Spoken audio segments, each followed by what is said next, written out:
The information contained in this podcast is general in nature and does not take into account your objectives, financial situation, or needs. You should consider whether this information is suitable for you and your personal circumstances before acting on it. This is The Bottom Line, a show designed to help Australian businesses succeed. On the show, you'll hear from leading Australian business owners as they share the lessons they've learned building their companies.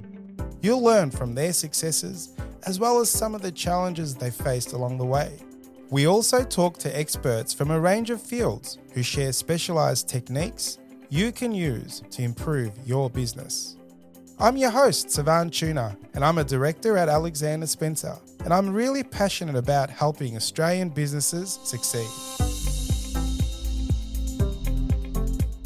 David, we're back. We're back. We had a really good session last time. We talked about why businesses fail, and we sort of dived a little bit into that. But today I want to take it up to a different level. We wanted to chat about making money from a personal wealth perspective and pick your brain on what's happening in the market and see if some of our listeners can get inspired around what they can do with their savings. So do you want to sort of take it off? Just tell us a little bit about what some of your clients do, how they invest. Pretty broad question there, David, but take us through the investment journey and what's there. Yeah, well, I guess it really comes down to your risk profile at the start. So some clients' risk profile will change from one to another. I think the later you get in life, the less risk you need to take. And I guess that also comes down to what assets you got and where you're working from. So, if I'm looking at a retiree that needs to live off $50,000, we work backwards and work out, well, how can we generate a $50,000 income as a lump sum? What kind of money would we need there? Now, if you just right now in these current economic times, if you got interest rates at 5% or the cash rate at 5%, if you work backwards, you know that I need $1 million to receive an income of $50,000, okay? So working it out that way and working out what your risk... So some people might not know what their risk profile is. So there's questions that we will ask the client to try and find that out. Now, me just going through that point there, that's assuming that their capital's not moving at all. So they're receiving a $50,000 income. If you got $1 million there, they would receive that based on the cash rate. Now, if you needed $70,000, well, we need to take a little bit more risk, okay? Where that risk comes from is usually within like Australian shares, international shares, property, infrastructure. They're your growth assets that we'd be looking at. Whereas somebody that's our age, has money in super, for example, knows that they can't touch it for the next 20 years, why would you need some defensive assets in that portfolio? Also, this is general advice as well. Then it's, well, what investments are you looking at? How risky do you want to go? Do you want to start, there's some funds out there that have internal gearing as well. Let's unpack a little bit of that. So you talk about defensive assets. So take us through some of that terminology. What do you mean by defensive, aggressive? Let's get the listeners' understandings. All right, so defensive assets will be assets that less volatile, okay? They're going to give you a less return, but they're going to be less risky. First one would be cash, okay? Cash is really, what return you're going to get on cash is really what CPI is at the end of the day. So right now, people will look at it and say, I could put all my money in a term deposit and get a 5% return, but we've got inflation at 5%. So really, they're giving you a return on your investment, but all it's doing is covering inflation. So it sounds like it's a big return at the moment, but really, you're only covering for inflation. That's the most defensive you can go. Next one's up you could look at is a term deposit, that you're actually giving money to the bank on a guaranteed term to get an interest rate of X amount. Depending on how long they're going to hold that money for, it will be depending on what that return is, and then it will be also depending on where they see the cash rate going over the next 12 months, 18 months, 3 years, 5 years. Next layer up you'd probably be looking at would be fixed interest, okay? So bonds, global bonds, corporate bonds, they work the same way as a term deposit. You're lending money to a company or the government with a guaranteed income over a specific period of time. They'll pay you your income plus your capital back at the end of the period. A little bit more risky than giving money to the bank because you're giving money to a corporation or the government. So there's a lot more risk there as well. And the rates are slightly higher. So just to give you an example to our listeners, what would you say that rate is between? Well, this is the thing. And, you go back 3 years ago, the bond market toppled because interest rates started going up quite high. The rate is set based on the treasury rate in the future. So a 5-year treasury rate could be X amount today, but interest rates go up, so that rate changes as well. So we saw this happening 3 years ago when interest rates started going up because there's a negative correlation between bonds and interest rates, okay? If an interest rate goes up, well, bond's worthless. Correct. Well, I can get a better rate on a bond elsewhere, so I'm going to sell this one and try and get a better rate of return. Hence why there's a bit more risk there and Correct. so on. So. Yeah. Well, look, 2 years ago was like an unprecedented time. We never really seen bonds have a negative return. But you look back 10 years prior to that, interest rates are low. Bonds are only getting about a 2% return on the investment. So I think there was a little bit of complacency with bond managers and fund managers in that area because it's not sexy. Yeah, it's not. You don't have to be sexy to make money. So, look, we don't like defense here. We want to go attack.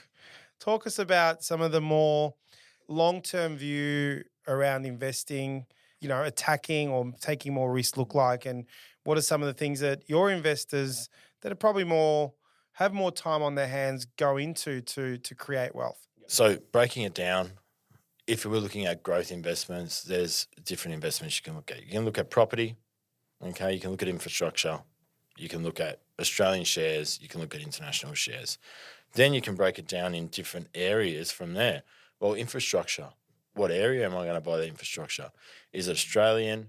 Is it European? And what is infrastructure? What do you mean by that? Investing in infrastructure. I mean, how do we do that? What is that? Is it a building? Is it roads? Is it rails? What does investment in infrastructure mean? Investing in infrastructure would be like a company that's doing, let's say, the tolls, for example. Yeah. Okay, so you're buying into that investment there. Oh, wow. Okay. That's cool. Yeah. A lot of that stuff, if it's direct, a lot of that stuff falls under the wholesale investment sort of things. But there's retail funds out there that they'll be buying into your infrastructure funds, okay? Stuff like Spencer Street Station, the Sydney Airport. So let's go back to that. So we want to talk to our audience about encouraging them to invest. Like I said, you sort of are in that space of making money.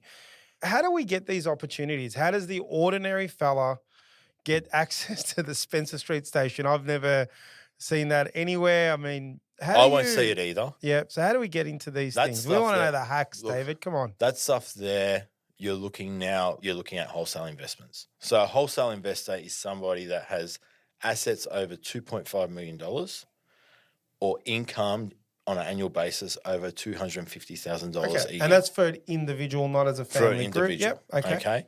Now, wholesale's probably lost this just recently, but you also need to be sophisticated. Yeah. You need to understand the market. You need to understand investing, and you want somebody else to do it for you, but you already understand the risk taking in getting in that, And I feel like that's probably changed just recently. I've seen it with some clients in the past that are quite wealthy, but when it comes to understanding investments, they have no clue. Yeah, because they've made their money in the things that they're good at, right? Could be selling widgets, running a whatever business have. Could be a builder, right? Knows how to build a home. But when it comes to actually investing in other investments, they've got no clue. So they're educated, they're sophisticated. So wholesale investment, they get these products. Everyone wants to buy stuff on wholesale. It's cheaper than retail. So does that mean that they get access to things that the retail consumer doesn't get access to in terms of investment? Correct. Take us through that journey. What's some of the wholesale investments that you get sort of your clients looking at? So wholesale investments will be things that might have a lockup, a lockup period. So it means that they might be Westfield might be starting a new supermarket out in Western Australia and they're doing a full development to start it up, They know that they need 5 years to do it. They need some money to do it. Okay. So they offer this out to the public as a wholesale investment. So to get into that, you might need, again, these are just rough figures. They might only accept a $500,000 investment. A minimum investment Correct. to put in. Yeah. But they're guaranteeing you, they've done a feasibility on this, and they're saying we can give you a 15 to 17% return on this investment. It's locked up for 5 years. You can't touch it for 5 years. After the 5 years, we'll give you a return plus your initial Yeah. investment as well. No growth generally in those kinds of products. Well, there will be growth because they're giving you a So the return on the 17% investment. return is Yeah. paid, and that's the growth you Correct, get. yeah. Do they normally in those products? Do they pay it at the end? Do they pay it monthly, or each product depending is on the kept defending? depending on the product, depending on what the investment would be, is the way they will pay it. So that there, let's say I had a 70-year-old client. I'm not putting them into they might have assets over $2.5 million. They might be sophisticated wholesale Or investor. they might have $2.5 million of super or $2.5 million of money to invest, but they don't know what they're doing. So you're not going to put them into an investment like that, especially if they're 70 years old. Well, yeah. Right? Their money's stuck there for 7 years. They might need that, or something might happen. They might pass away, and then how do we get this money out of this investment? So wholesale doesn't have the red tape that retail have, and it's for that reason.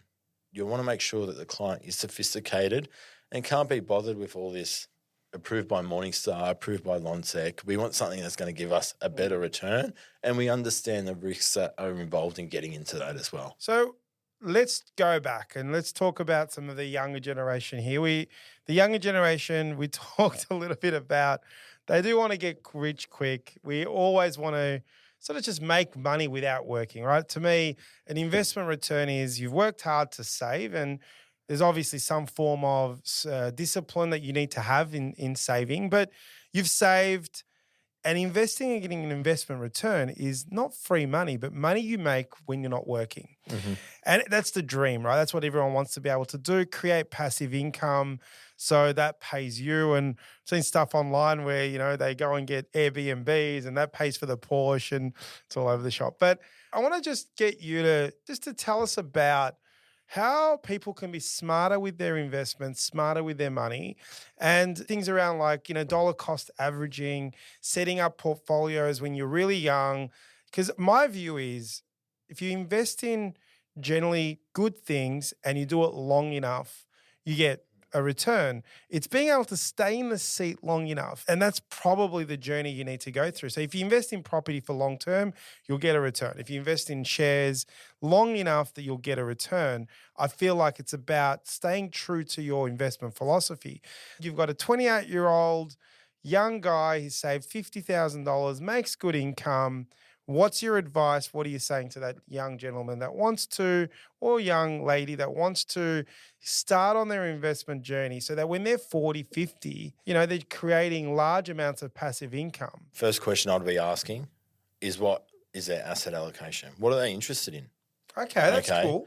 Because I can say to you, let me invest in shares for you, but if you don't believe in shares, what's the use of investing in it? I like that. So I find that a lot of young people, and I reckon I could speak to you about this and you'd be exactly the same, you want to invest in property. So there's no issue in investing in property. And you got to understand is no matter what investment that you choose, if it's a high growth investment, it's usually giving you anywhere between 7 and 10% return.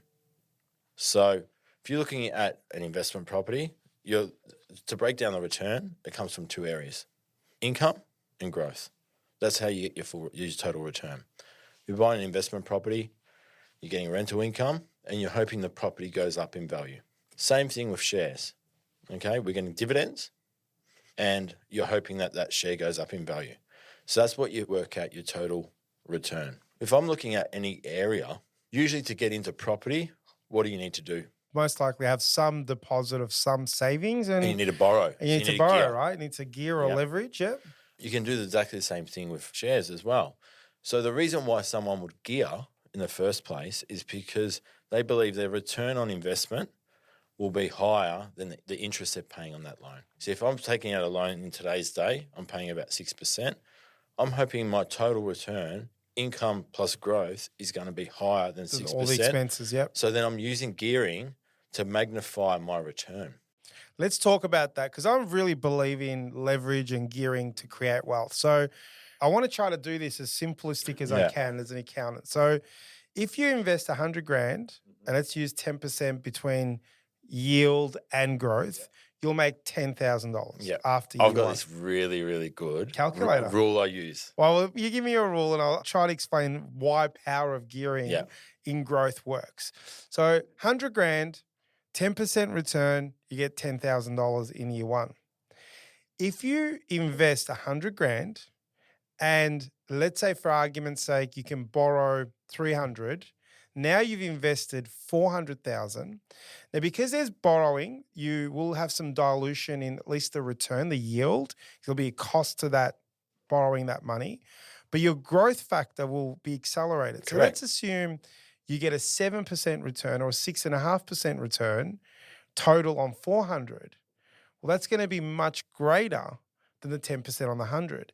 And if you're in that growth market, the return just accelerates by powering of leverage. Now, if you don't gear, if you get the same return as someone else in the same investments, and one person leverages and has the ability to borrow to invest, and another person doesn't, the person that's borrowed is going to be much wealthier than the other guy. Now, they're equally smart. They're equally have made the right investment decision, but they're not getting the same return. And I think the reason Australians, especially ones that get into property early, that make a lot of money in property, is not because property gives a better yield or better growth. It's so hard to get into it. One, you got to find a property, pay stamp duty, pay legals, you borrow all this money.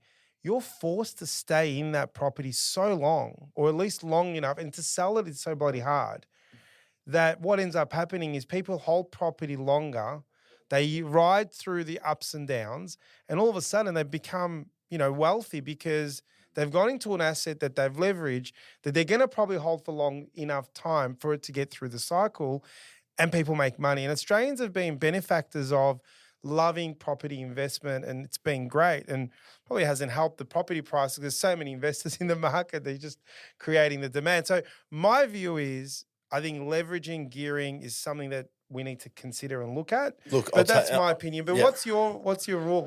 Look, I'll get onto the rule, but what's your opinion on that? Opinion on that as well, right? So the most daunting thing initially is to get a loan and take it out and to buy something. This is my experience as well.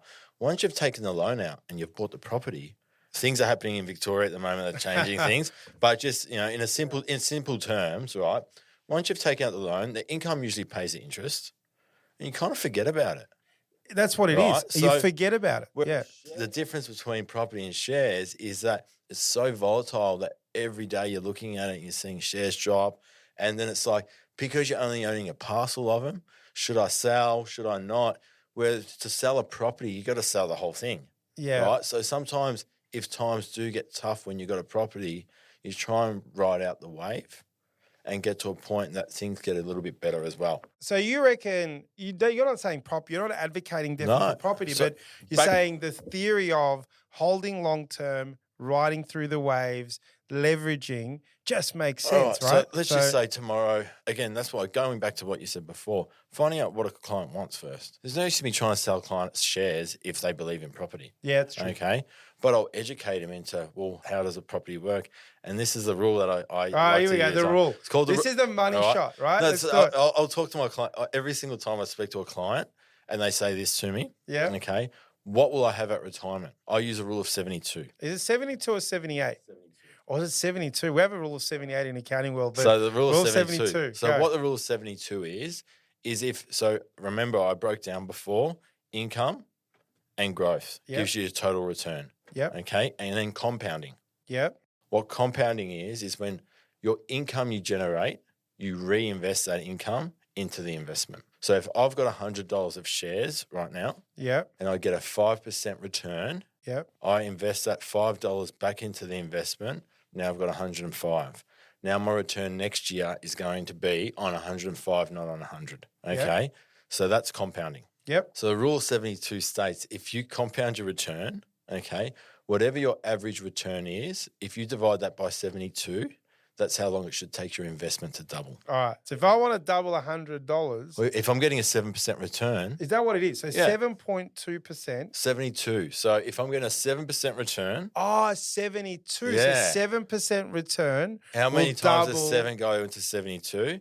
My investment should double in a 10-year period. So does that mean if I invest $100 and I compound it at 7%, it doubles in value in 10 years? 10 years. Yeah.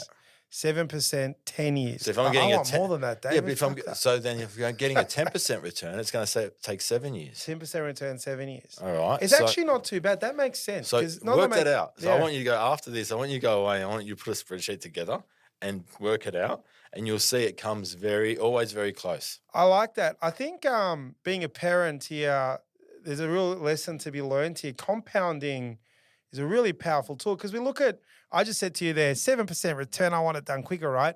But 7% isn't like a huge number these days. If you can get a return of, between 5 to 10%, and based on that, you work out on average, you're doubling your money every 10 years. And if you go big, let's go big on that. Okay, so let's break this down now. I buy a house, and let's just use figures. I buy a house for $500,000. I need a 20% deposit to buy the house. That's 100 grand. So I put 100 grand. So I need a loan for 400,000. Assume stamp duty doesn't exist for this. This is just trying to make it basic, okay? Right. I've got a $400,000 loan. The property's given me $20,000 a year. Income. Okay. My interest is roughly the same. Let's just use it for this example. So it's actually not costing me anything. There's other things like your council rates, your taxes, agent fees, etc. But let's just say when we're looking at that, your rent's covering your interest plus the outgoings as well. Okay, we're neutrally geared. Yeah, we hold that property for 10 years. The loan's still at 400. My property's worth now $1 million. You've just created $500,000 of equity. Actually, technically, what's happened there? It's the power of gearing. You've been able to, and this is where I think we've got to be careful because not us, but there's a lot of property spruikers out there that are mainly developers getting the blue collar, middle class workers, that middle class families to invest in these properties by using this trick. But the key element there is you've just said a property that's gone from 500 to $1 million. We need to make sure that we're investing in the right spots. Investing in the wrong areas, buying through developers, off the plan apartments. And so it's also about asset allocation in the right space. Overarching, people got to be really cautious of people that spruik this stuff because it works, but it's also you got to buy the underlying asset. The other thing you got to look at is where am I buying? Am I buying because I've got a connection to that area, or am I buying purely for an investment? Okay, because there's going to be two different things. If I'm buying in an area that's already had heaps of growth, there might not be so much growth in that area. But if you're buying purely, you take away the emotion, and you're buying something that you purely just want to return, understanding what areas, and we had a property guy come in a couple of weeks ago going through that, understanding that cycle, and you might be leveraging off a property advocate to do so, but you're taking away the emotion to do that.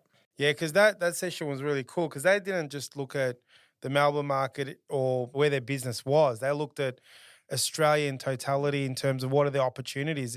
And what really, just on that property seminar that we had, what really intrigued me was there were suburbs or cities in Australia that were at different parts of that wheel. And wheel was, has it tapped out in its growth? Is it about to grow?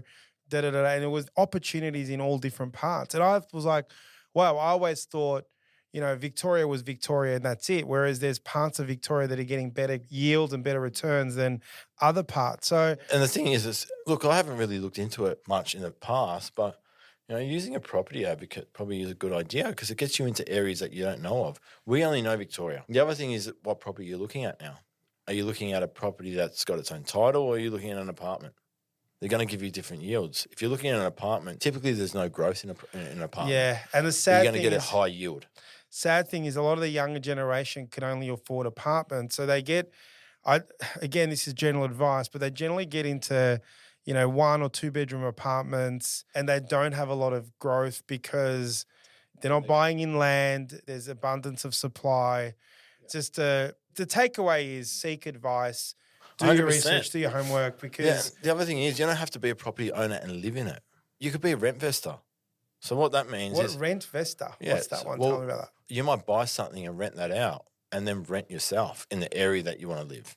I like that. So if I want to live, I don't know, let's call it I want to live in Hawthorne. So I rent in Hawthorne because that's where I want to live. That's where my kids want to go to school or whatever it is. But then I use all my money to invest in the areas that are growth. So I like that because sometimes where you want to live may not necessarily be where the growth is. Or you can't afford it. Or you can't afford it. So I'll give you an example. Like, again, Rent-fester. yeah, Like that. I'll give you another example. You could buy something in Geelong for maybe $600,000. Okay, the equivalent in Melbourne, somewhere close in the inner suburbs, might be $1.3 million. I want to get into the market. I want to get into a growth area. Why don't I buy something that I can see that rule of 72, something that's going to grow over the next 10 years? I sit on that. I get the rent that I'm receiving from that. I pay the rent that I'm paying in the area that I'm living. And I might be only able to afford a 1 or 2 bedroom apartment. There's no growth in it. I've bought something that's got growth. At some point, I can cash in that growth to buy something bigger and better later down the track. Yeah, the other thing I'd say from a business perspective, what I love about that potentially is a lot of people, we're talking about investment in savings that you have, and we're saying invest in equities, property, and so on. For all our business owners out there that are listening, sometimes investing in yourself is the best investment, right? So I think sometimes what we can do is get caught up in investing in investments such as equities, property, and so on. But you know what? Going out and putting money into your own business, building a website, putting money into marketing, higher risk in the sense that you may not get a return. But if you're investing in a business that creates your income stream, sometimes the younger generation need to just hold fire, invest in their businesses, get that to a certain level, and then the properties and the equities can come that can support that. The listeners need to think through, it doesn't just mean when we investing in things that are outside of our control. So initially when we jumped on here, you said to me, I'm an expert in investing. So are you though, okay? Because what you're doing, there's 2 types of investors. One that invests in their own business or one that invests in someone else's. When I'm buying shares, you're buying shares into somebody else's business. Correct. I'm owning some shares in that. I'm owning a part of that business. But I sat down with one of your clients just a couple of weeks ago, and we had a chat about that. And I asked him, well, what cash flow have you got? And he goes, none really, none to invest. And I said, well, you are. You've got debt in your business. You're paying that debt down. You're investing in your business. Wow, that's a good, and they didn't realize they were doing that. Right? So you don't have to invest in a property or shares. You're investing in something that you know what the rate of return is because you're working in it. And you have control to you're a on degree, ground level, decision maker. The other thing I wanted to say to our listeners, again, this is an episode around investing, creating wealth, but again, we do have a lot of younger clients in the organization. You speak to a lot of them in this world. I actually genuinely want to get clients, especially the younger generation, to think about investing in themselves. So sometimes if you do have 10 or 15 grand to invest, maybe the best thing to do is not necessarily invest in things that are going to give you a return, but go and do a course. Go and get a flight to China. If you're into import export, go to some of those conferences and shows, get some, examples of samples. Invest in education is sometimes not valued. I think we've got to continue to invest in ourselves because that's sometimes a better return you can get. You've hit the nail on the head there. And I think what over the last 4 years has been lost is, social media is in our face a lot, and we see a lot of people doing certain things, and we always look at things and say, I should be doing better, or why didn't I think of that, or that was such a good idea and I'm not doing that myself. It just comes back down to this, having a goal and sticking at it, not letting distractions get in the way and say, oh, do you know what, like I've been trying to work on this for a while and it hasn't worked out. But so I feel like social media and things like, and you're going to probably hate me for this. I've done a bit of investing in it too, but things like cryptocurrency as well, that you see a massive return on a daily basis potentially, and you're like, well, so easy to make money doing that. Why don't I just go out and do something like that? So you don't really put time into investing in yourself. Yeah. Doing the hard work. Yeah. I think. So I agree. Hard work, investing in yourself, investing in your body, being healthy, eating well. So it's not just about investing your money, it's about making your brain smarter and doing the work. But let's touch on crypto. We're nearly running out of time. We cannot leave this little room without touching on, and I don't like the word crypto. You know my Yeah, I stance know on you this. do. And do you know what? And I've told you, you bring this up to me all the time. And I tell you, for client-wise, I can't talk about crypto, or I can't, it's not regulated, so we can't invest in it. But like I said, this is a general conversation. All right, let's put a disclaimer out. This is a very general in nature. This is very general. Now, David has a view and I have a view. We are both crypto fans. You know that. I don't like the word crypto, but I'm not a why fan. don't you give 60 second? What's your view on the world? Since we've moved to this new office, I've become good friends with Reno, who works across the road. So let me tell you this too. So I go in there every day, and he's talking to me about cryptocurrency. And I said, look, I don't believe it. So every single time I go in there, he educates me on these different cryptocurrencies, and he's been telling me for the last 3 months, you got to buy XRP. You got to buy XRP. It's going to be the new financial system. They're going to take over SWIFT. What's happening at the moment? They're going through SEC investigation. It's going to get kicked out.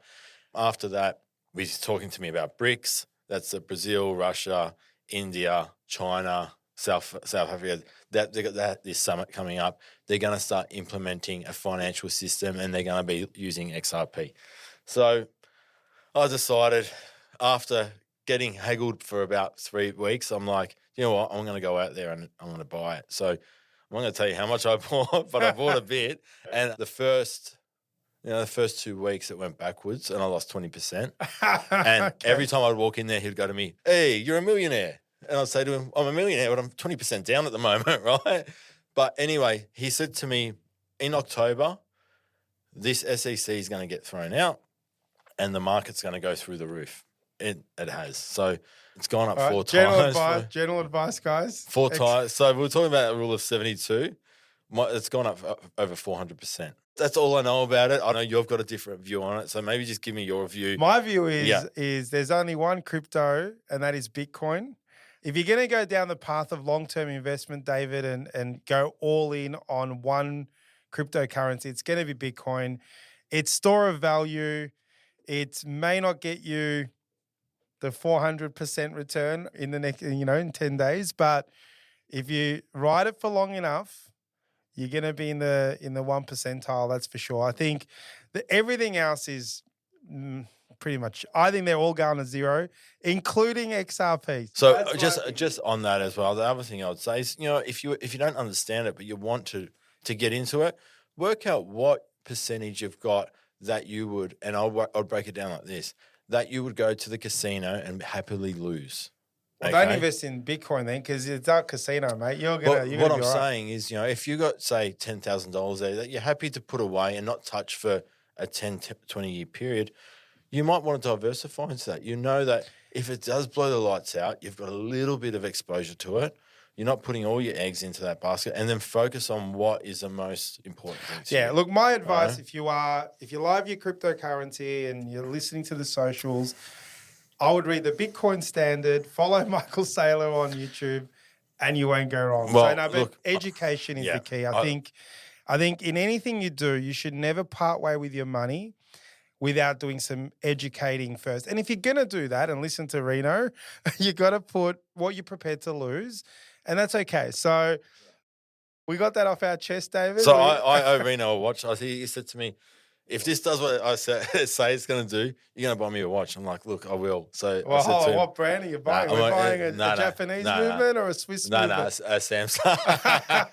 A Samsung. So a digital watch. There you go. Well, if it's digital currency that you're involved, exactly right. You got to get him a digital watch. An analog Rolex ain't going to do the trick there. Exactly. But look, that was awesome. We got a bit of a taste of a little bit of your philosophy in investing.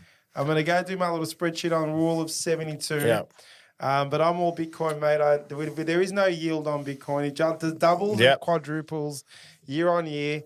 But look, probably just last thing to add to that. Again, this is fine. This is general advice that we're talking about here. If somebody wants to have a chat about something, even just have a phone call, I'm all ears. I'm happy. I love helping people. If someone wants to have a chat about something, happy to even just speak to them over the phone about that as well. And this podcast was designed to help people and educate them. So We have a bit of a laugh. We love what we do. So yeah, just reach out if you do want to do that. But and if you want any advice on XRP, just go see Reno Connoy. He's across the road. He's across the road. Do you want to give Reno a plug? Reno Connoy. Connoy across the road. Go. Well, he's got to listen to this episode. He will. I'm gonna make sure that he listens to this one. So it's been fun though. Thank you, David. No worries. This is The Bottom Line, a show designed to help Australian businesses succeed. This podcast was produced by accountancy firm Alexander Spencer. At Alexander Spencer, we've been helping business owners realise their goals since 1952. And we play a pivotal role in developing, implementing, and supervising the business goals and strategies of our clients. To find out how we can help your business succeed, head to our website, alexanderspencer.com.au. To make sure you don't miss an episode of The Bottom Line, be sure to subscribe to or follow the show in your podcast app. And while you're there, leave us a 5-star review. It really helps others find the show. I'm Sevan Tuna, and we'll be back next episode with more tips to help you transform your business. And that's The Bottom Line.